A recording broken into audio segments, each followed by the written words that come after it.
Queremos darles una cordial bienvenida a todos los asistentes a la presentación al tercer informe de coyuntura económica. La Fundación Nicaragüense para el Desarrollo Económico y Social, FUNIDES, se siente muy complacida por la presencia de todos ustedes esta mañana. Queremos agradecer también a las personas que en este momento están siguiendo nuestra transmisión en línea a través del enlace enlinea.funides.com. A los asistentes también a este evento queremos decirles que todo el material relacionado con el tercer informe de coyuntura económica lo van a poder encontrar disponible en nuestra página web y también en nuestros enlaces en las redes sociales, tanto el video como las fotografías, la presentación en PowerPoint, el documento en PDF y todo lo que esté relacionado con el informe. Queremos darles la bienvenida. Esta presentación estará a cargo del señor Carlos Muñiz, director ejecutivo de FUNIDES, y el señor José de Jesús Roja, economista. Vamos a iniciar con las palabras de bienvenida del presidente de FUNIDES, el señor José Benor Taboada.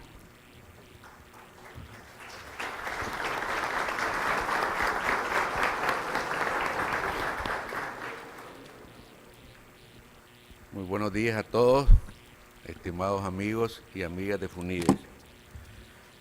En nombre de FUNIDES, les doy la bienvenida a la presentación de nuestro tercer informe de coyuntura económica del año 2013. Les agradecemos su presencia, participación y continuo apoyo a la labor que desde FUNIDES tratamos de hacer para contribuir al desarrollo económico y social de Nicaragua. Vuestra presencia nos anima a continuar en este esfuerzo. FUNIDES regularmente brinda información económica y social relevante para Nicaragua con el objeto de contribuir a la formulación de políticas privadas y públicas que nos ayuden en este esfuerzo del desarrollo integral.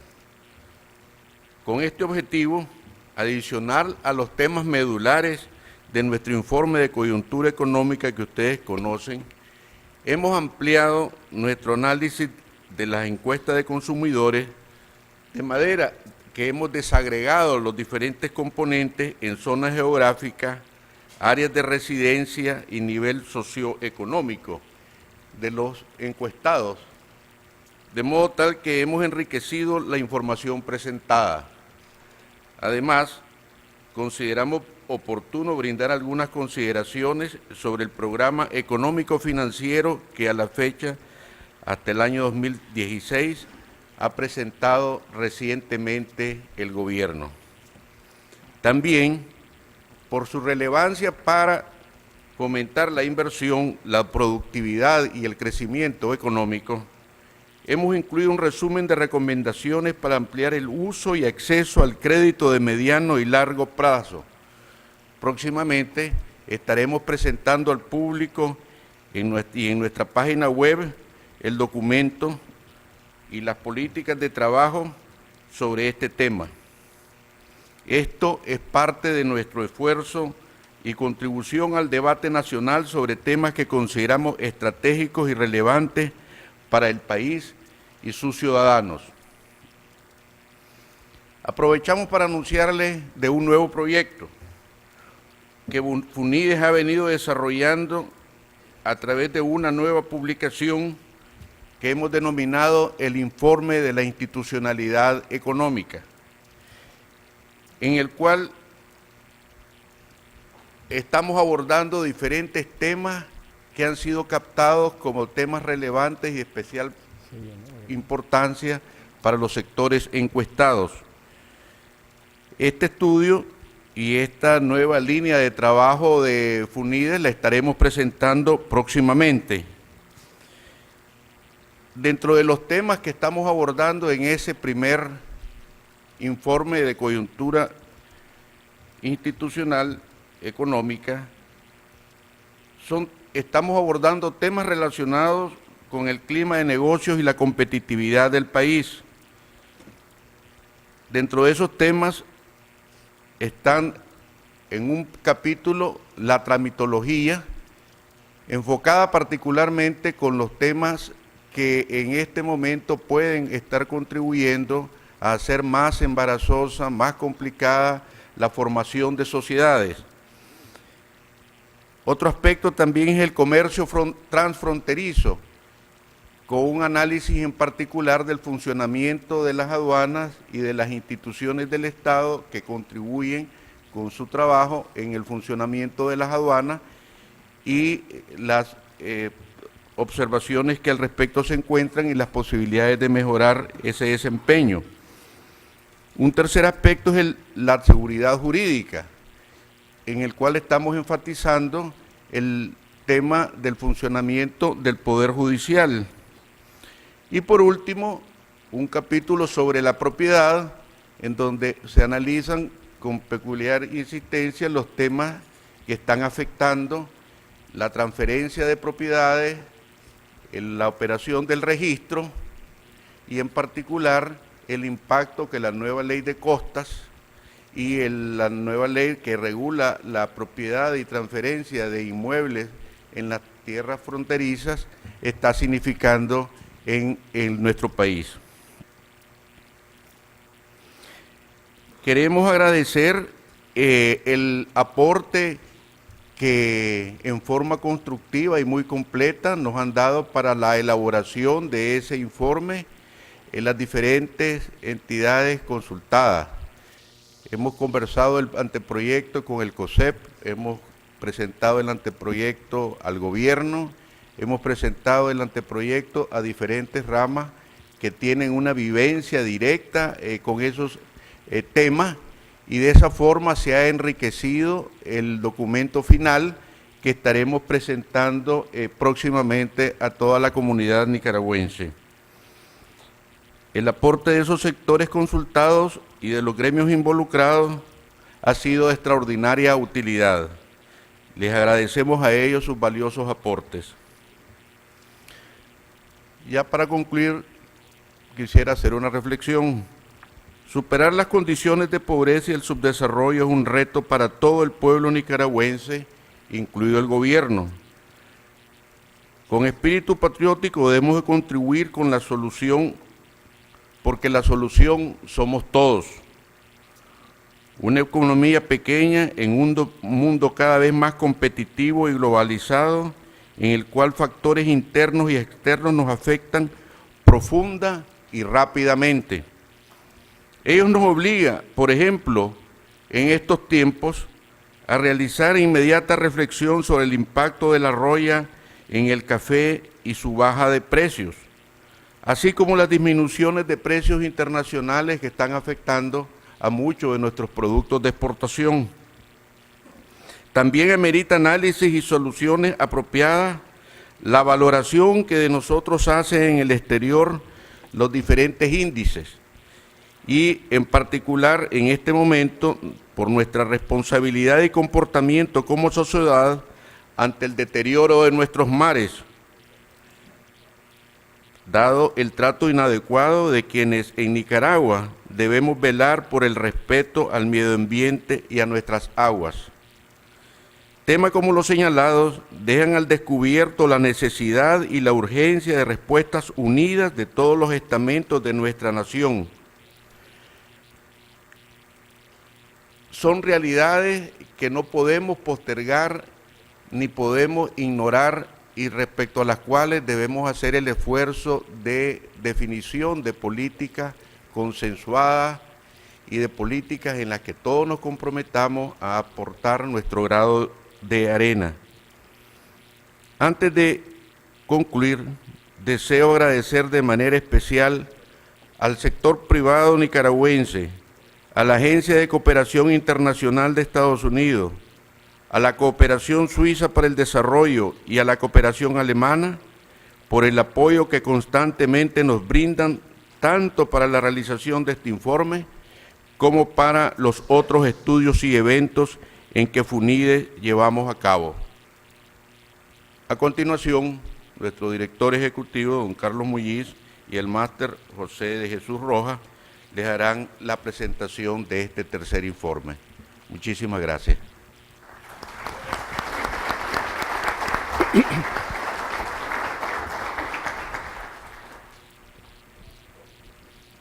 Muy buenos días. Les agradezco siempre su presencia aquí, que como dijo nuestro presidente, es lo que nos anima a continuar presentando estos estudios y darles información sobre la situación económica de Nicaragua. En esta oportunidad tenemos 5 temas que quisiéramos conversar con ustedes. La coyuntura económica nacional, las encuestas de FUNIES que las hemos ampliado a temas por región y estrato socioeconómico y lugar de residencia. Actualizaremos las perspectivas, oportunidades y riesgos del país para los próximos años. Y luego tendremos algunos comentarios sobre el programa económico y financiero del gobierno y les haremos un resumen de un estudio que estamos por publicar sobre la disponibilidad y uso del crédito de mediano y largo plazo. Su servidor dará las primeras 3 partes y luego José Jesús las 2 últimas, que son las más difíciles, y como él sabe más que yo de estas cosas, lo va a hacer. La coyuntura. El crecimiento de la economía continúa por encima del 4%, pero se está desacelerando, como lo podemos ver en la línea amarilla. Aquí hay una clara desaceleración hacia un 4.3% desde comienzos de este año, pero sí continúa por encima del 4%. Por ejemplo, en el periodo enero-julio, el IMAE creció 4.8%, destacándose la construcción, la agricultura y la industria. Si tomamos en cuenta la ponderación, la participación, la importancia de estos sectores, los que más contribuyeron al crecimiento fueron la manufactura y la agricultura, y en tercer lugar la construcción. O sea, más de la mitad del crecimiento fue impulsado por estas 3 actividades. Por el lado de la demanda, lo que está impulsando el crecimiento es el consumo privado, que nosotros estimamos está creciendo entre 3,5% y 4%. El gasto primario del gobierno central, o sea, el gasto excluyendo intereses, también está creciendo a tasas bien fuertes. Las exportaciones en volumen, no en valor, pero sí en volumen, están creciendo algo así como un 4%. Y las importaciones están cayendo algo así como un 1%.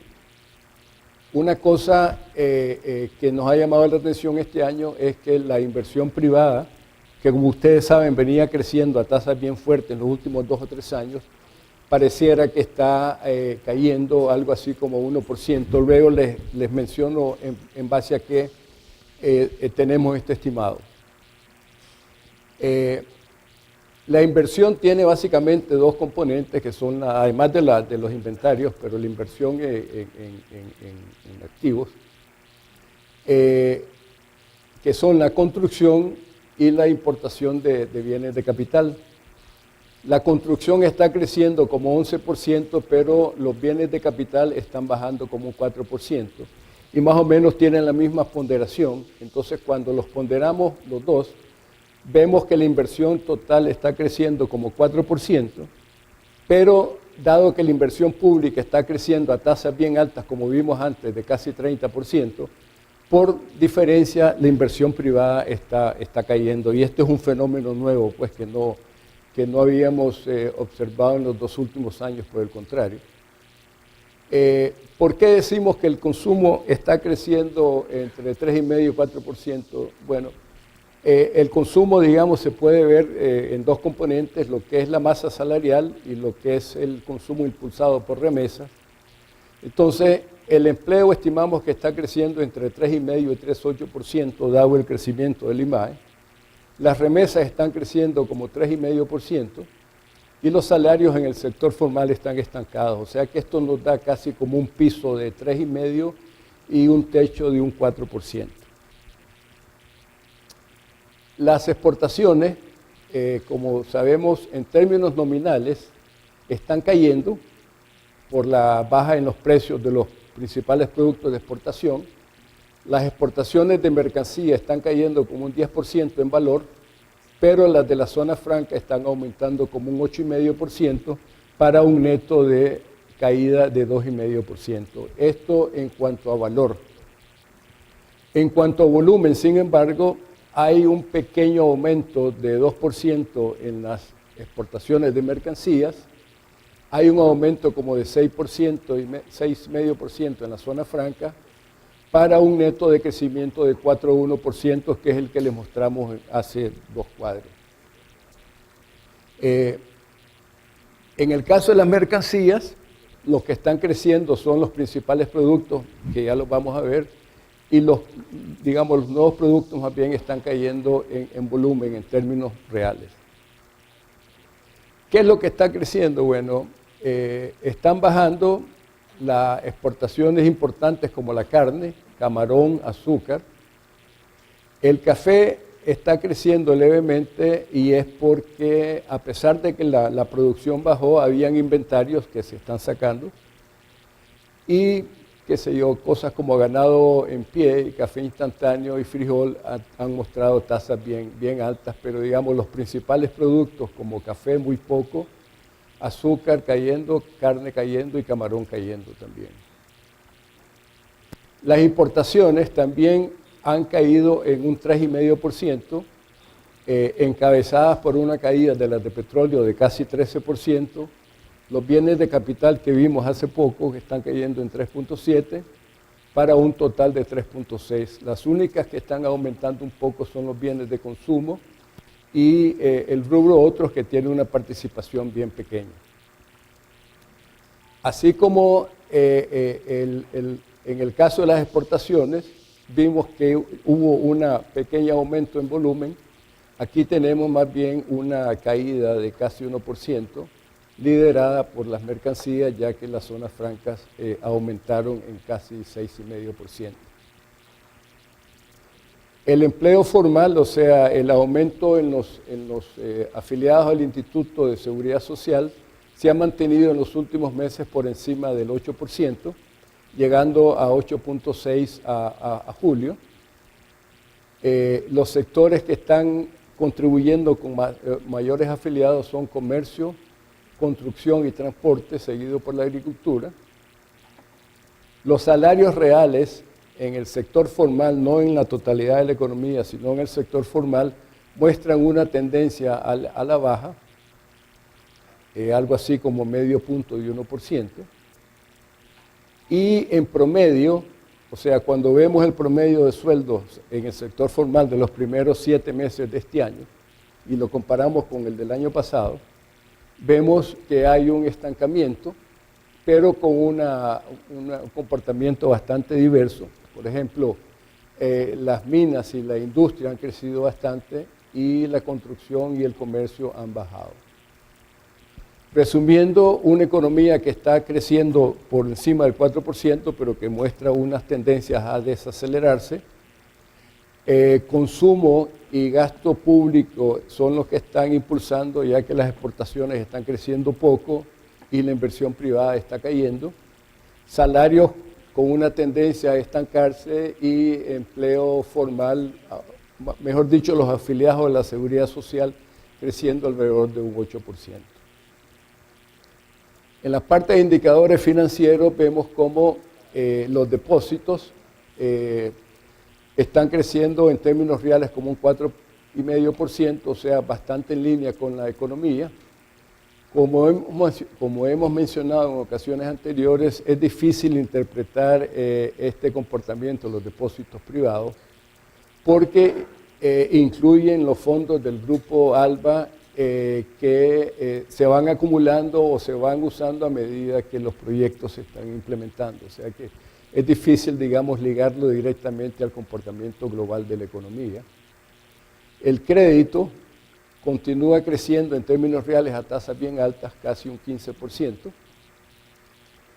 Y este año lo que está creciendo más son los créditos personales, que están creciendo 33% en términos de reales, o sea, ajustado por inflación. Las tasas de interés están mostrando una tendencia hacia la baja. En términos reales, un 8% las activas y un 2% las pasivas, o sea, una pequeña tendencia hacia la baja. En cuanto a la parte macro, vemos que la inflación alcanzó 7.4%, un poco menos que en meses anteriores, y la inflación subyacente, que es la línea amarilla, que excluye, por ejemplo, productos agrícolas perecederos, excluye tarifas públicas y excluye petróleo, que tienen comportamiento más volátil, también muestra una clara tendencia a desacelerarse hacia un 6%, y por lo general se considera que la inflación subyacente refleja mejor las presiones de demanda de la economía porque incluye estos productos que son más volátiles. Los precios que están creciendo más son los precios de los alimentos, las bebidas alcohólicas, tabaco y educación, y si tomamos en cuenta la importancia de cada uno de estos rubros en el índice de precios, los que están contribuyendo más a la inflación son los alimentos y los costos de restaurantes y hoteles, o sea que explican, digamos, solo los alimentos explican casi la mitad y estos dos rubros un poco más de la mitad. La política fiscal continúa siendo muy prudente. Estamos viendo un pequeño superávit, digamos, casi un balance en términos de la posición fiscal antes de donaciones y un pequeño superávit de la posición fiscal después de donaciones. Los impuestos, en términos reales, están creciendo un poco más que el año pasado, 8,5% contra 7%. Y más de la mitad, el 85% de la recaudación obedece al impuesto sobre la renta, que es 4,5%, que ha contribuido del 8,5%, el impuesto sobre la renta ha contribuido la mitad, y el IVA, que ha contribuido casi 3 puntos. O sea, entre estos dos impuestos reflejan el 85% de la recaudación. Esto quizás les puede interesar. Aquí mostramos cómo se ha comportado el IMAE, que son las barritas estas azules, y el impuesto sobre la renta en los últimos años. Entonces vemos cómo el impuesto sobre la renta ha crecido mucho más que la actividad económica, debido en parte a los cambios tributarios que hemos tenido en los últimos años. El gasto del gobierno está creciendo como 6%. Esta cifra es ligeramente menor que las que les presenté al comienzo porque esta incluye intereses y la otra no. Lo que está creciendo más son los gastos de capital, que son las inversiones más las transferencias, ya que el gasto corriente está creciendo levemente un 2,5%. La deuda pública continúa su tendencia a la baja, reflejando la posición fiscal, que como dije es prudente. Tenemos el tema aparte siempre de los gastos cuasi fiscales apoyados por Venezuela, pero en lo que es la parte, digamos, presupuestaria, formal, hay una caída en la deuda pública. La cobertura de las reservas continúa siendo adecuada. Estamos hablando de 150% de la base y 60% de los depósitos, que como hemos comentado le da al Banco Central la capacidad de afrontar cualquier problema de liquidez de los bancos o cualquier retiro de depósitos. Y una cosa que les hemos comentado en las últimas presentaciones es que el numerario, o sea, el dinero que la gente anda en los bolsillos, que venía creciendo muy fuerte, se ha estancado en los últimos meses, o sea, está casi constante en términos reales y ha quebrado, digamos, la relación histórica. Si nosotros vemos este gráfico, vemos cómo el numerario, que es la línea azul, y la actividad económica estaban creciendo, llevaban el mismo ritmo de crecimiento o caída, o sea, cuando crecía la actividad, crecía el numerario y así sucesivamente, o sea, es una réplica casi 1 a 1, y vemos cómo esta tendencia se cambió desde mitad del año pasado, mientras que la actividad económica siguió aumentando,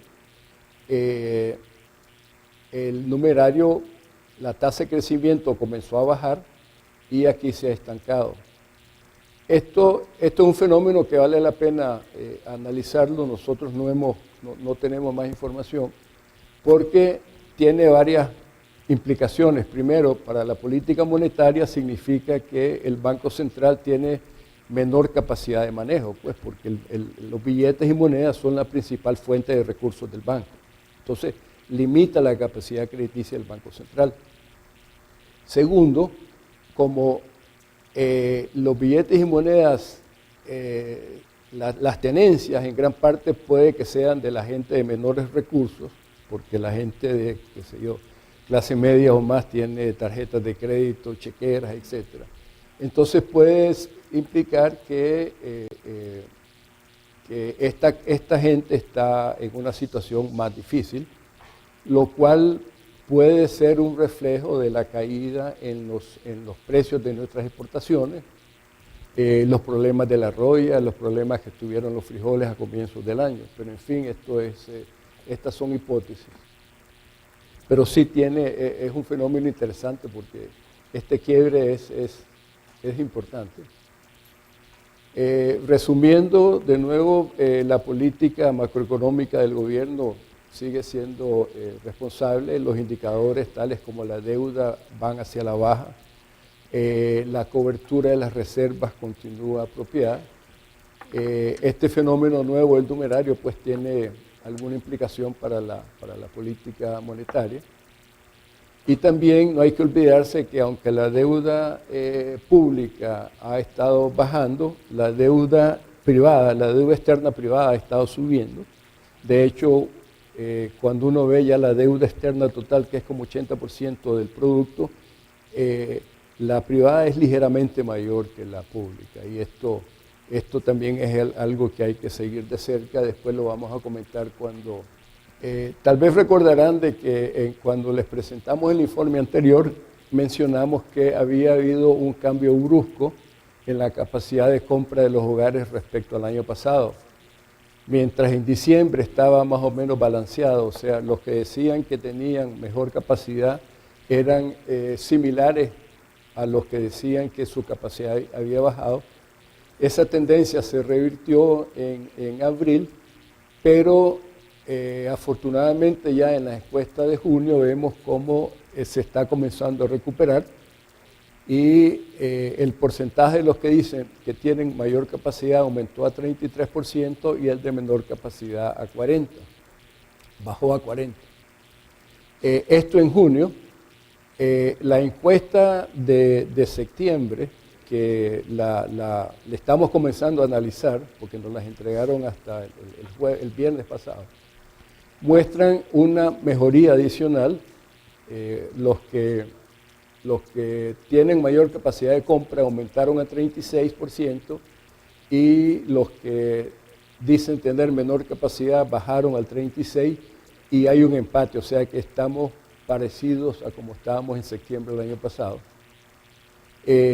Estos son datos que no los hemos podido analizar todavía, por lo que en lo que sigue les voy a comentar en base a la encuesta de junio. Pero sí queríamos adelantarles que los datos a septiembre se ven mejores. Algo nuevo que les estamos presentando son estas encuestas desagregadas a nivel de región, lugar de residencia y capacidad de estrato socioeconómico. Entonces vemos que los que mostraron en relación a junio del año pasado una posición más favorable fueron Occidente y Managua, que muestran resultados positivos. O sea, los que indican que están mejor son más que los que indican que están en peores condiciones. Y los que mostraron mayor deterioro fueron los habitantes o los hogares de la zona atlántico. O sea, 1 Managua, 5 Occidente, menos 13, menos 7, menos 8 y menos 28. Esto por zona geográfica. Por lugar de residencia, Los que mostraron una posición relativa mejor fueron los de las zonas rurales, con -1, seguido por los de la zona urbana, y los semirurales fueron los que mostraron un deterioro mayor. Aquí seguimos las definiciones estándar, ¿no? O sea, semirural es 11 kilómetros fuera de la parte urbana y rural más de 11 kilómetros. Por estrato socioeconómico, a la izquierda son los de mayores niveles y a la derecha los de menores ingresos, digamos. Entonces, más o menos están parecidos los tres estratos superiores, pero los hogares de menores ingresos son los que han sido más afectados. Quizás esto coincide con lo que estábamos hablando antes de la parte numeraria. Esto en cuanto a capacidad de compra relacionado con el año pasado. En cuanto a los aspectos que más preocupan a los hogares, hubo un cambio en el sentido de que el costo de la energía eléctrica y el aumento en los precios de transporte adquirieron una mayor importancia en la encuesta de junio que en la de abril. El tema de los alimentos continúa siendo de mayor preocupación, pero su posición relativa cambió un poco en la encuesta esta de junio, siendo mayor preocupación la parte eléctrica y los precios de transporte, y esto coincide con los aumentos en las tarifas. Más o menos, esta es la situación a nivel de los departamentos. La energía adquiere mayor preocupación en Managua que en el resto de las regiones, y esto debe estar relacionado al hecho que el ingreso por habitante y el consumo de energía en Managua es mayor que en el resto de los departamentos. Por otra parte, los precios de los alimentos están más afectando a los habitantes de la zona norte. Cuando lo vemos por urbano, rural y semirural, de nuevo vemos que la energía adquiere mayor peso en la parte urbana, que es la que usa más, que es la que tiene mayor consumo de electricidad. Y de nuevo la energía es la que tiene mayor peso en preocupación en los hogares de mayor ingreso, que son los que consumen más.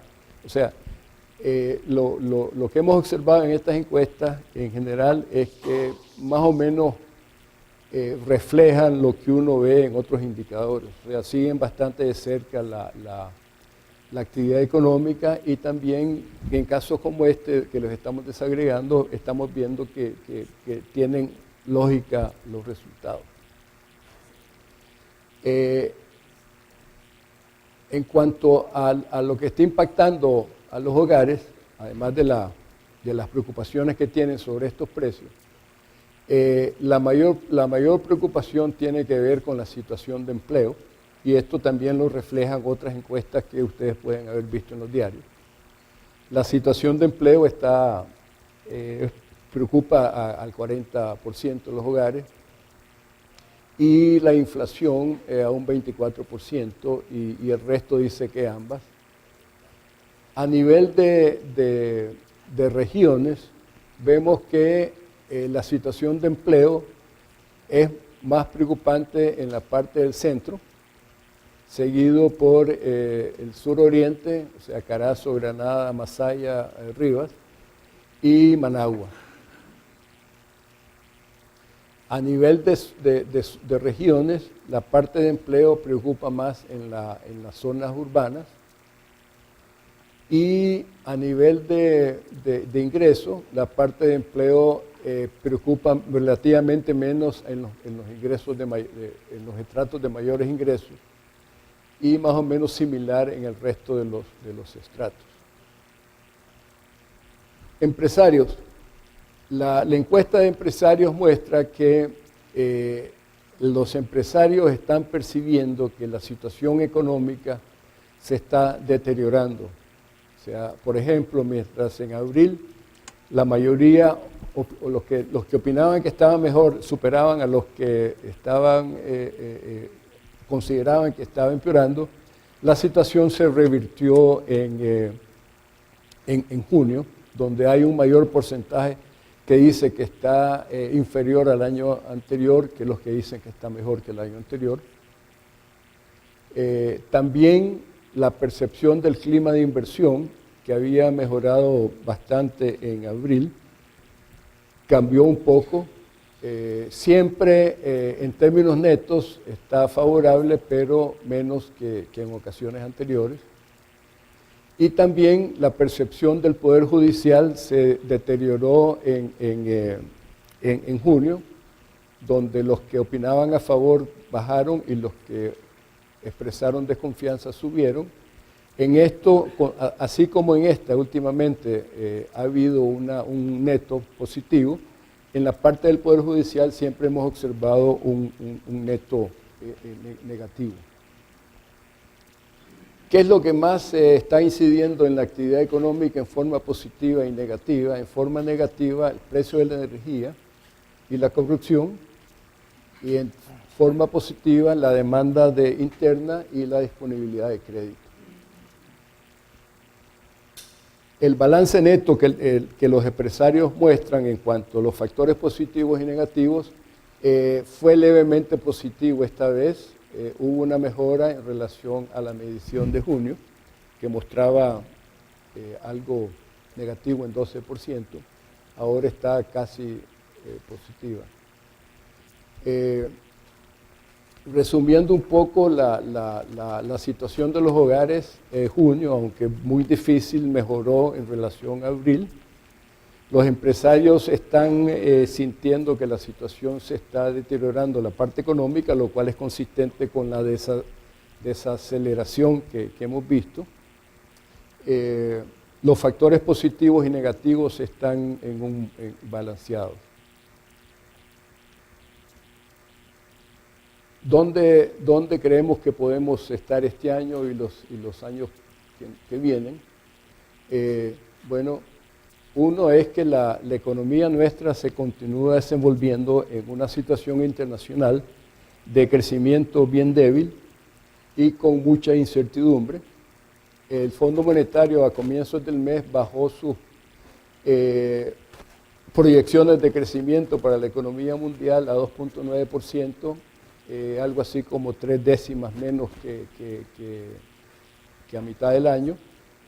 Y para el próximo año 3.6 y 4, o sea, son crecimientos a nivel mundial relativamente débil, y las economías avanzadas todavía con crecimientos más débiles, ¿no? Estados Unidos este año con 1,5%, la zona euro todavía en recesión, Japón es el que está creciendo un poco más este año, América Latina menos de 3%, para el próximo año se prevé cierta recuperación a 2,5% para Estados Unidos y 3.4% para el 2015 para Estados Unidos, pero como veremos más adelante hay varias interrogantes sobre este crecimiento de Estados Unidos. Los precios nuestros, de nuestros principales productos, continúan mostrando una tendencia a la baja, como ven acá. Muy pronunciada este año, algo menos pronunciada el próximo año, y con un pequeño aumento en café y en oro para el 2015. Para mí este es uno de los gráficos que más ilustra los cambios que hemos tenido en el entorno internacional. Como ven, aquí todo estaba subiendo y esta situación bajó bruscamente desde el año pasado y principalmente este año. O sea, es bien ilustrativa. Entonces, ¿qué estamos viendo? Bueno, en este entorno internacional que se está deteriorando, lo que estamos proyectando de crecimiento de exportaciones es menos que lo que teníamos en el informe anterior. Eso a nivel externo. A nivel interno estamos viendo que la inversión privada no solo se está desacelerando como habíamos proyectado, sino que más bien se está estancando, aunque estamos estimando cierta recuperación para los próximos 2 años. El gasto público está creciendo, como vimos, más de lo proyectado, y en base al programa económico y financiero del gobierno vemos que este crecimiento se proyecta para los próximos años, y el consumo privado más o menos está evolucionando como habíamos proyectado, pero las importaciones están cayendo, están creciendo menos de lo proyectado. Y esto es importante para el producto, para el crecimiento, porque pareciera que una mayor parte de la demanda está siendo suplida por la producción interna, lo que significa que a un nivel dado de demanda tenés un poco más de crecimiento. Entonces, cuando nosotros balanceamos estos factores, estamos proyectando ahora un crecimiento de 4.4% para este año, de 4% para el próximo año y casi 5% para el 2015. Y estas proyecciones son bastante parecidas a las que publicó el gobierno recientemente en su programa económico y financiero. Ellos tienen 4.2, 4.5 y 4.8, o sea, estamos un poquito más altos este año, algo más bajo el próximo y parecidos para el 2015. Además de este escenario base que estamos hablando, algo así, un crecimiento promedio de 4,5%, algo así, hemos proyectado un escenario que le llamamos de oportunidades, donde suponemos que la inversión privada retoma a partir del 2014 la tendencia que traía en el 2011-2012, o sea, crecimiento de 15-20%. Y en esta simulación, y repito, es una simulación, porque lo que estamos tratando de hacer es darles un escenario base y un abanico de posibilidades para que los tomen en cuenta en sus propias proyecciones y negocios. En esta, el crecimiento se acelera a 4,5% en el 2014 y casi 6% en el 2015. O sea, suponiendo que proyectos como Tumarín, etcétera, comienzan a ejecutarse. Pero también creemos que las posibilidades de un menor crecimiento que lo que tenemos en el base han aumentado en relación a nuestro informe anterior por varias razones. Primero, creemos que los riesgos de un menor crecimiento en la economía mundial han aumentado debido principalmente a la incertidumbre que está ocasionando el retiro de la expansión monetaria en Estados Unidos y las diferencias políticas en ese país. O sea, como ustedes saben, Estados Unidos y las otras economías avanzadas en los últimos 3-4 años ha tenido un derroche monetario, por así decirlo, con aumentos considerables en las compras de bonos, etc. Y hace, 3-4 meses, la Reserva estadounidense, la Reserva Federal, anunció que esto iba a comenzar a cambiar. Entonces eso causó retiro de dinero de las economías emergentes, alzas en las tasas de interés de largo plazo. Y en general está causando mucha incertidumbre, o sea, el ambiente ahí es bien incierto. Y el otro tema son las diferencias políticas de Estados Unidos sobre el ajuste fiscal, que ustedes vieron el drama que pasamos los últimos meses. Hubo una solución, pero todo el mundo sabe que es una solución de corto plazo y que lo que están haciendo es tirando la pelota para enero y febrero. Y eso está causando mucha incertidumbre, ¿no? Y puede llevar a menor crecimiento. Y a nivel interno tenemos el tema que todos hemos considerado de una posible disminución en la ayuda de Venezuela, en la medida en que la situación de ese país se continúa deteriorando. Otros riesgos incluyen un menor crecimiento de las exportaciones por la roya, una caída más pronunciada de los precios de las exportaciones y nuestras propias debilidades institucionales que están afectando pues, la inversión privada y que pueden afectarla. Entonces, en este escenario de riesgo, lo que hemos hecho es, de nuevo, estas son simulaciones, o sea, si pasa esto, ¿qué puede pasar? ¿No? Hemos hecho una simulación donde disminuimos la tasa de crecimiento de los Estados Unidos, disminuimos el crecimiento de las exportaciones, tenemos un menor crecimiento de la inversión privada, reducimos progresivamente la cooperación venezolana a 280 millones en 2 años, o sea, 140 el próximo y otros 140. Y en esta simulación, el crecimiento cae levemente este año, pero se acerca al 2% en el 2014 y al 3% en el 2015. Entonces, estos son los abanicos, este es el escenario que le llamamos de oportunidades y este es el escenario que le llamamos de riesgo, ¿no? Repito, esto es sencillamente simulación de qué puede pasar, qué podría pasar si se dan X fenómenos. Yo creo que nuestro escenario base es razonable, está bastante en línea con lo que tiene el gobierno y lo que entiendo publicó el Banco Central el viernes, pero no podemos descartar esto. Y tenemos que estar alerta ante los acontecimientos externos y como hemos venido insistiendo en FUNIDES desde hace tiempo y es sentido común, no es nada novedoso, necesitamos fortalecernos para afrontar choques externos y esto pasa por fortalecer la estabilidad macroeconómica, diversificar nuestras exportaciones y la base de cooperantes, aumentar la productividad con mejor educación, mejor salud e infraestructura, no solo más, sino de mejor calidad, y fortalecer nuestra institucionalidad y gobernabilidad. Nosotros creemos en FUNIDES que a mediano y largo plazo es importante tener instituciones sólidas, no solo para la parte de bienestar de la ciudadanía, sino para el crecimiento económico. Muchísimas gracias y los dejo con José de Jesús.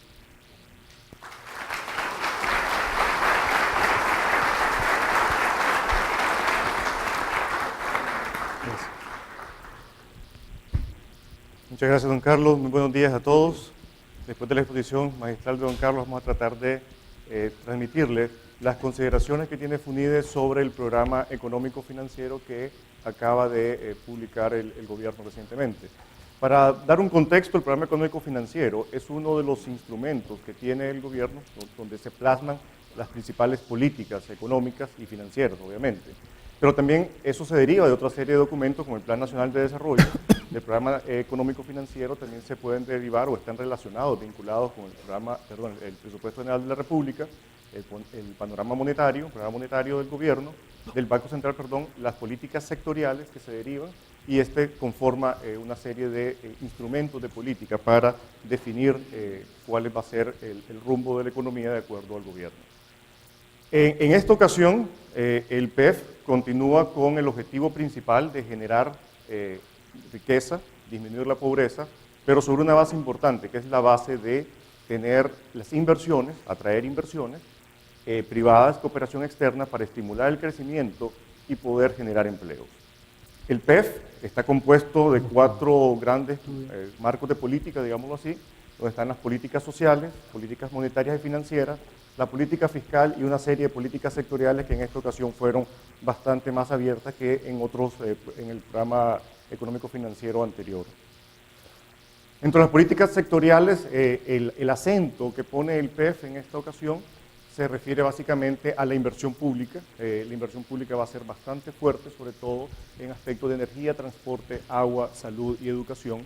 Prácticamente el 70%, 66% de estos sectores del programa de inversión pública se concentra en estos sectores. 1/3 de la inversión se va a transmitir a través de los gobiernos locales, las municipalidades, lo cual genera pues una posición importante para las distintas localidades. En producción hay un énfasis bastante fuerte en autosuficiencia alimentaria y la diversificación de la producción y exportaciones. Se pone un tema también de mejora en el clima de negocios y una vinculación con la producción y la educación, y se menciona la adaptación al cambio climático. En comercio se va en 2 vías, por la vía local, hacia un énfasis al acopio de productos, y sobre la parte internacional a mantener acuerdos sobre los socios tradicionales y buscar nuevos acuerdos. En seguridad ciudadana y nacional. Aquí esto es nuevo dentro de las políticas. Presentan dos tipos, o sea, el tema de la prevención del delito y por otro lado protección de fronteras, de producción de recursos naturales y marítimos. Y además en salud y educación se hace el énfasis general sobre la provisión universal y gratuita de estos servicios y también se habla de algunos cambios de esquemas, como en salud menciona consolidación del poder ciudadano y reorganización con base en aspectos territoriales y el involucramiento familiar en las reformas. Ahora, también en agua y saneamiento se hace dos énfasis, un énfasis importante sobre mantener la eficiencia del recurso y el otro énfasis es en la promoción de la solidaridad. En el primer lado lo que estamos hablando es la reducción de pérdidas y los ajustes tanto en las tarifas como en el pliego tarifario de ENACAL y por otro lado se menciona también el abastecimiento de agua potable a partir del lago de Nicaragua. En seguridad alimentaria, relacionado con la parte que vimos en producción, hay un tema de fomento de la producción de granos básicos a través del bono productivo alimentario, entrega de alimentos a familias en riesgo y la compra de alimentos a MIPYMES para dar, por ejemplo, el bono escolar. Y en tema de la vivienda hay dos puntos interesantes, que uno es el acceso a familias pobres a través de subsidios, ya sea subsidios directos a la tasa de interés subsidios directos o subsidios a la tasa de interés, perdón, o la promoción de esquemas de financiamiento innovadores, y esto tiene relación incluso con el tema que le vamos a mencionar más adelante. Ahora, en la política fiscal se mantiene el interés de seguir aumentando la presión tributaria y consolidar la situación financiera de las empresas públicas. Por un lado estamos en electricidad y el otro lado que hemos comentado el tema de INACAL. En los gastos se mantiene también el tema de un cuidado sobre el nivel de gasto con respecto al PIB y las transferencias a energía y agua. Y en financiamiento nos llama la atención el tema de la valoración, se habla de una valoración de una emisión internacional de títulos públicos para obtener recursos. En el tema de las políticas monetarias y financieras son bastante similares a los que han estado en periodos anteriores, mantienen el deslizamiento, el nivel de reserva se mantiene a través de los recursos del gobierno y esta vez se incluye la parte de la capitalización del Banco Central y hay unas mejoras en el mercado interbancario, las operaciones de mercado abierto, el encaje legal y línea de liquidez, que también tiene una relación con el documento que estamos presentando después sobre el crédito. Y en el fortalecimiento financiero se habla sobre el tema de la vigilancia del sistema de pagos, medidas macroprudenciales, una reforma al Banco Produzcamos y mayor cobertura del programa Usura Cero. Entonces, ¿cuáles son las consideraciones en general que tiene FUNIDES con esto? Las políticas que se presentan en el PEF consideramos que son consistentes con el objetivo planteado. Ahora el reto, como en todo, es implementarlo. O sea, va en línea, pero hay que pasar a la parte de implementación. Hay algunos temas, algunos puntos que tal vez quisiéramos llamar un poco más la atención, sobre todo lo que se llama de sostenibilidad externa. Aunque se hace un análisis de sostenibilidad externa en el PEF, es interesante tomar en cuenta que está tomando mayor relevancia, como dijo el señor Muñiz, que la deuda privada externa. Entonces, en el nivel de sostenibilidad, en el análisis de sostenibilidad, debemos considerar también la sostenibilidad de la deuda pública externa, pero también de la deuda privada externa. Se mantiene un nivel elevado de déficit en cuenta corriente. Bueno, ¿qué importa si hay un elevado nivel de déficit en cuenta corriente si está financiando inversiones? Y eso es justamente lo que queremos resaltar. O sea, un déficit estructural de cuenta corriente no importa, sobre todo si vamos a hacer buenas inversiones, pero si el financiamiento de este déficit, o mejor dicho, el déficit se va a hacer para financiar inversiones no rentables o financiar consumo, entonces nos debilita un poco el tema de la capacidad nuestra de generar ahorro interno. Además, un tema importante es que este nivel de déficit en cuenta corriente es un tema que es percibido por los organismos que son calificadores de riesgo como un elemento de debilidad para Nicaragua. Entonces, independientemente que sea visto o sea financiando inversiones, No es fácil convencer a un inversionista extranjero que Nicaragua tiene déficit de cuenta corriente cercanos al 10% cuando la norma es 3-4%.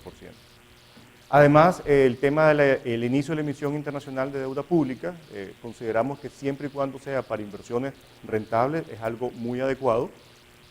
Por ejemplo, en periodos pasados se detuvieron inversiones importantes por mantener siempre la concesionalidad en lo que más o menos teníamos de un 35% y tal vez algunas inversiones rentables no se pudieron hacer. Aquí se puede obtener con un nivel de tasa de interés relativamente más bajo.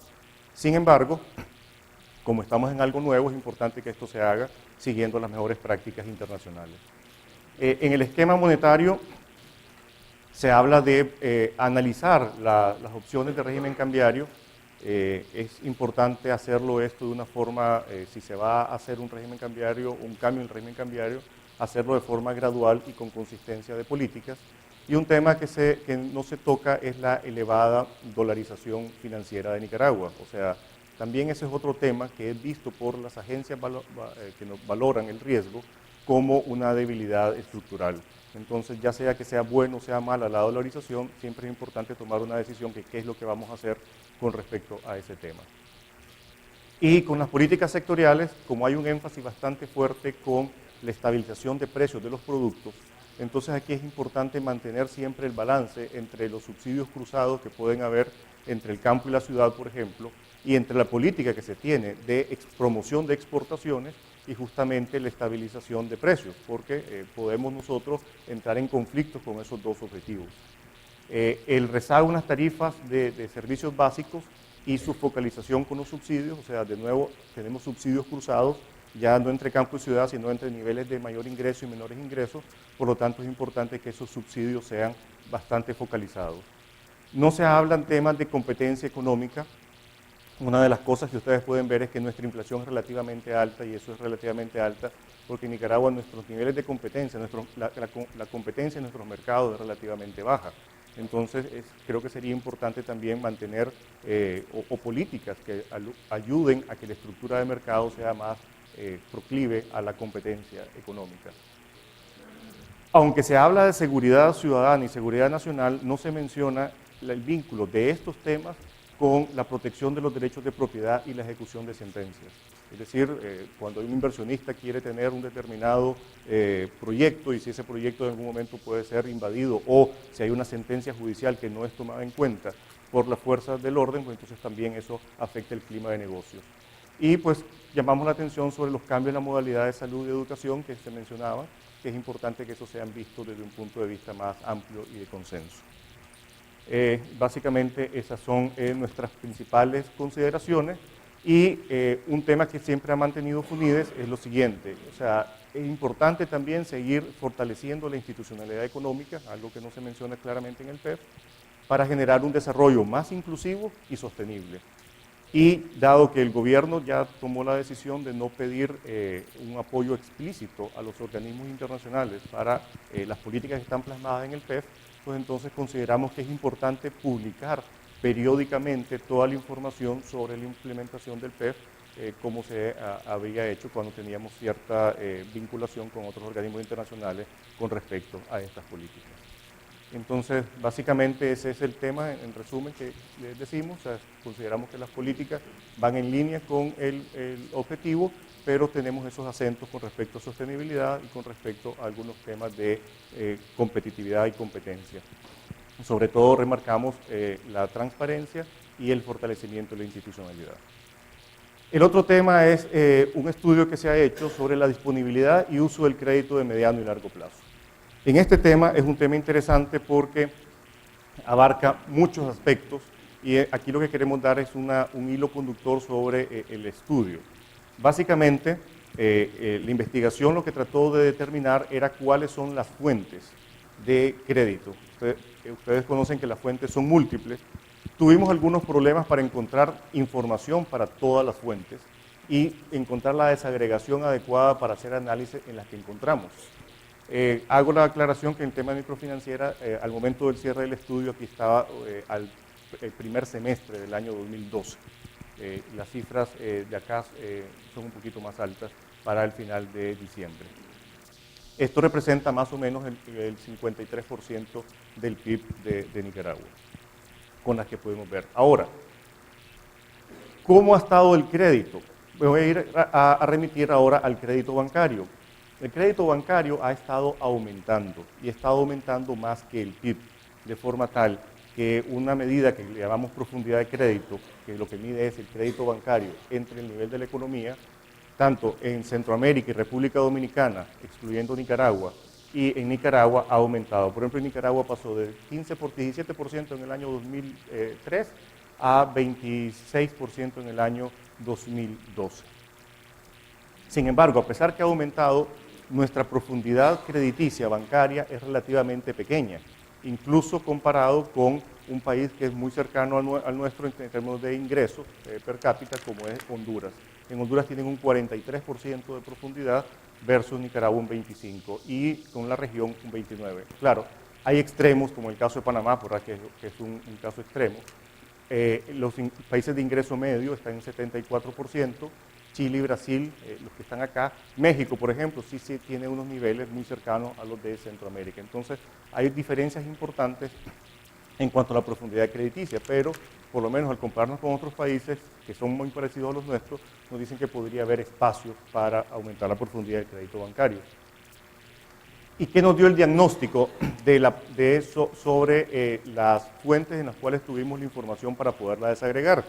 Bueno, lo que nos dio es que básicamente las fuentes de financiamiento de banca privada, banca estatal, oficinas de representación, microfinancieras y bursátil, después sobre lo que se hizo el análisis, de estos la banca privada representa el 91% del financiamiento. Ahora, ¿cómo está distribuido ese financiamiento en corto, mediano y largo plazo? Nos dio una pequeña sorpresa, y es que el 81% está en mediano y largo plazo, el 54% en largo plazo. Sin embargo, aquí hay que hacer un gran signo, un gran asterisco. Esto lo que refleja es la clasificación de del regulador o de las propias entidades financieras, donde nos dicen que el corto plazo y el largo plazo, los criterios no necesariamente son homogéneos, y lo que nos dice es que el largo plazo es largo plazo, pero no sabemos si está cerca de 48 meses, o es 49, o 50, o 72 meses. O sea, obviamente nos hace falta más desagregación en ese tipo de la estructura, digamos, del crédito, y lo que es muy cercano es de que esto esté cerca más bien de los plazos más cortos. Ahora, cuando lo vemos por tipo de destino o según destino, lo que observamos es que el hipotecario y el comercio son los que lideran el largo plazo y también son los que lideran en gran medida el crédito en general. La parte agrícola un 13%, industria 15%. El sector ganadero básicamente no está siendo financiado por estas fuentes de financiamiento, valga la redundancia. Ahora, casi todas las fuentes privilegian al comercio. Y esto es claro, donde, como les digo, el 36% en comercio y 32% la banca privada. Aquí hay una cosa que está clara, no lo había mencionado, que aquí esto no incluye 31 millones de la cartera de crédito que en el Banco Produzcamos, que están incluidas tanto en la banca privada como en las microfinancieras como cartera indirecta. Y otro tema que es importante en la parte del diagnóstico es la alta concentración bancaria. Si ustedes pueden observar, sobre la cartera en moneda extranjera, el 40% del saldo está concentrado en el 0.2% de las operaciones. Entonces, obviamente, hay una alta concentración de crédito. Ahora, esto es un diagnóstico. ¿Por qué se da esto? La evidencia internacional nos dice que las limitaciones al crédito en general y al de largo plazo en particular se dan básicamente por tres grandes aspectos, según algunos esquemas. Uno, cuando hay por aspectos macroeconómicos, cuando las políticas son laxas, pues obviamente el crédito se contrae y sobre todo el crédito de largo plazo. Por aspectos institucionales como la asimetría de información. ¿Qué es esta asimetría de información? Bueno, así como yo que soy miope, los bancos no pueden ver cuál es la capacidad de pago de los futuros deudores, entonces al no saber cuál es la capacidad de pago, prefieren restringir un poco el crédito y dárselo a los mejores, a los que tienen la mejor información. Otro tema es el cumplimiento de contratos. ¿Por qué? Porque obviamente el crédito se basa básicamente en la confianza. Entonces, si los contratos no se cumplen y no hay capacidad de contener el repago, básicamente lo que va a pasar es de que los bancos van a tener que, o los bancos o los que prestan, van a restringir su oferta de crédito. Pero también hay características propias de la empresa, donde cuando tienen pocos activos, esos activos, las empresas con pocos activos generalmente tienden a pedir menos crédito. Y como tienden a pedir menos crédito, porque no tienen la capacidad de pago, entonces justamente ellas se autorrestringen. E incluso hay preferencias por tener proyectos de corto plazo. ¿Qué es lo que vemos en Nicaragua? En Nicaragua lo que podemos ver es que la parte macro está, como hemos visto, relativamente bien. No creemos que sea algo binding, algo contractivo para el tema del crédito. Sin embargo, sí vemos temas como la información asimétrica, donde las empresas no tienen registros formales, donde las empresas tampoco tienen la capacidad y las instituciones bancarias de presentar y evaluar planes de negocio donde se presente un proyecto que pueda ser financiado. Las centrales de riesgo también tienen la información relativamente dispersa y presentan información generalmente negativa y no la positiva. A pesar que la legislación no permite amplias colaterales, hay poca diversidad y uso de los colaterales, básicamente están concentrados en hipotecarios y bienes de alta liquidez. Hay problemas jurídicos con algunos colaterales, sobre todo con el tema de la tierra. Como les decía, las limitadas alternativas de garantías. El reducido tamaño del mercado y la diversificación del mercado también es un tema importante. O sea, no se concentra el crédito, no porque se quiera concentrar, sino simplemente porque nuestra economía es relativamente pequeña y también concentrada. El hecho que tengamos un nivel bajo de ingreso y que el riesgo país sea alto, también hay una preferencia tanto de los oferentes de crédito, de los demandantes de crédito, como de los ahorrantes para irse a los plazos cortos. Nuestros mercados son poco desarrollados, entonces no tenemos una muy buena mercados interbancarios ni una muy buena relación o desarrollo, perdón, de la parte bursátil y cierto nivel de desconfianza que salió a partir de algunos problemas que se tuvieron con grupos de interés que generaron pues, alguna incertidumbre o desconfianza en el sistema financiero. En el tema de las características de las empresas, como les digo, hay una alta escasez de activos que hace que las empresas no tengan el deseo de pedir crédito. De hecho, eso lo vemos del censo agropecuario, el 16% de las explotaciones agropecuarias dijeron de que no habían solicitado crédito. No es que no les dieron, sino que no la solicitaron. De ese 16% le dieron al 91%. Y también en la encuesta del Banco Central de Microfinancieras, prácticamente un 12-13% dijeron que no habían solicitado crédito. Con el tema de la capacidad de pago, aunque no está presente acá, es una cosa interesante. Cuando uno ve la volatilidad y el crecimiento de los sectores económicos, uno se da cuenta que justamente es el sector comercio el que tiene, con respecto al PIB, el nivel de crecimiento relativamente parecido al del PIB y el que tiene la menor volatilidad. Entonces no deja de ser alguna relación de que justamente el comercio sea el más privilegiado. Y aparte hay costos de transacción. Entonces, ¿qué podemos hacer para esto? Bueno, FUNIDES presenta una serie de recomendaciones que se han agrupado en 5 grandes aspectos para tratar de hacer esto un poco más integral. Primero, desarrollar la intermediación financiera, para, digamos, que justamente el motor sobre el cual tiene que desarrollar el crédito. Esa intermediación financiera tiene que hacerse que pueda generar más crédito, pero también que lo haga de una forma desconcentrada, con transparencia de información, con alternativas de cobertura de riesgo y sobre todo desarrollando la parte bursátil, porque una cosa que está clara es que ningún país ha desarrollado su parte de intermediación financiera sin desarrollo de la parte bursátil. Pero también una cosa es clara, la parte bursátil no se desarrolla si no está desarrollada la intermediación financiera, básicamente es un círculo. Entonces, ¿qué es lo que tenemos acá? Aquí lo que estamos presentando son las grandes, digamos, recomendaciones y sobre esto están una serie de acciones que están en el documento que se va a presentar. Un tema pues importante sobre el tema de la intervención financiera es justamente fortalecer la seguridad jurídica en la tenencia de la tierra, el cumplimiento de los contratos para servir de garantías continuar la promoción de la estabilidad macroeconómica y restaurar la confianza entre los actores. Aunque esto pareciera algo sencillo, no es necesariamente sencillo restaurar confianza, diálogo y sobre todo con percepciones. En las entrevistas que tuvimos, qué es lo que más motiva a los agentes a restringir el crédito y qué es lo que más motiva a los empresarios a no acercarse a las instituciones financieras. En el tema de la provisión y desconcentración, también me voy a referir a las tres primeras. Es importante desarrollar el capital de riesgo o instituciones de fomento. Una cosa que es clara es que, a nuestro juicio, las entidades, los bancos comerciales no son los responsables del capital de riesgo.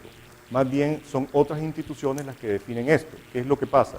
Cuando uno quiere hacer una nueva empresa, una nueva actividad, esa nueva actividad tiene un alto riesgo, pero puede ser altamente rentable. Hay instituciones para eso, hay un capital especial para eso. Un caso claro es, por ejemplo, la energía eólica. Hace 10 años, les aseguro que ningún banco estaba dispuesto a prestar para energía eólica. Una vez que otras instituciones decidieron a prestar para energía eólica, entonces ahora la banca, que ya conoce las rentabilidades, entonces es capaz de participar dentro de esos créditos. Fomentar el ahorro de largo plazo y el mercado interbancario, para lo cual es necesario incluso tener políticas un poco más heterodoxas, como por ejemplo ver el encaje legal de largo plazo, en temas en que el Banco Central podría también trabajar para fortalecer este mercado interbancario, son a través de sus líneas de crédito que tienen con la banca para que ese mercado pueda desarrollarse de una mejor forma. Integrar el negocio del financiamiento entre las entidades bancarias y las microfinancieras, que es justamente el espíritu de la ley de promoción de las microfinancieras, y promover la competencia económica, y esto, una de las cosas más sencillas puede ser incluso a través de información, o sea, por ejemplo, publicar no las tasas de pizarra, sino las tasas que se le presentan a los mejores clientes, a los clientes más bajos, entonces así que las personas puedan escoger a dónde pueden ir hacia su mejor alternativa. En transparencia y uso económico de la información consideramos importante integrar la información de las centrales de riesgo, especialmente las que existen, y promover la difusión de la información positiva. Le solicitamos o le proponemos al Banco Central que levante una encuesta de condiciones generales del mercado crediticio, donde se conozcan de parte de los gerentes de los bancos cuáles son las condiciones, cuáles son los principales problemas en determinado momento, y eso sea de conocimiento público, así todos podemos saber en un determinado momento cómo está el crédito. Sobre todo, compilar y sistematizar información básica de financiamiento. No podemos seguir adelante, no podemos manejar si solamente estamos viendo con un retrovisor muy atrasado. Y en este tema de los servicios de gestión financiera, es importante que instituciones puedan brindar esos servicios, sobre todo para las MIPYME, en las cuales se les presente no solamente la capacidad de generar planes de negocio, sino también fortalecer su capacidad para tener investigación y también tener la capacidad de planificación. Y estas otras pues son adoptar las NIF para tener mejores estándares, y aquí proveer educación financiera y tecnológica contable a las MIPYMES, sobre todo de las empresas o instituciones que levantan encuestas, por ejemplo el Banco Central. Les sería más fácil si, por ejemplo, provees esta información a las empresas que de una u otra forma piden encuestas. En temas de alternativas de cobertura de riesgo, fomentar la creación de sociedades de garantías recíprocas. Hasta ahora hay 5 que están en proceso de creación en todo el año y no se han podido crear, y están concentradas básicamente en la parte de turismo. Entonces es importante pues, que esto se desarrolle. Y otros temas como por ejemplo la ley de garantías mobiliarias, que debería estar también en proceso de desarrollo. Desarrollar el uso de seguros en las actividades agropecuarias, las MIPYMES, que en eso entiendo también está trabajando la parte de microfinancieras. Y finalmente el desarrollo del mercado bursátil.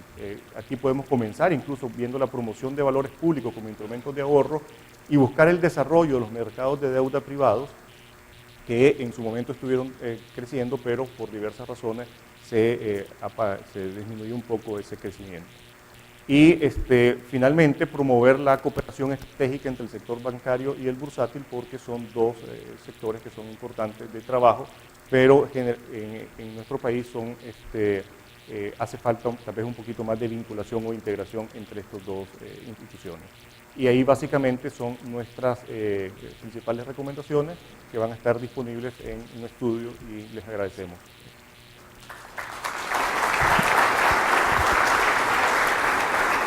Queremos agradecerles a todos ustedes por haber asistido esta mañana.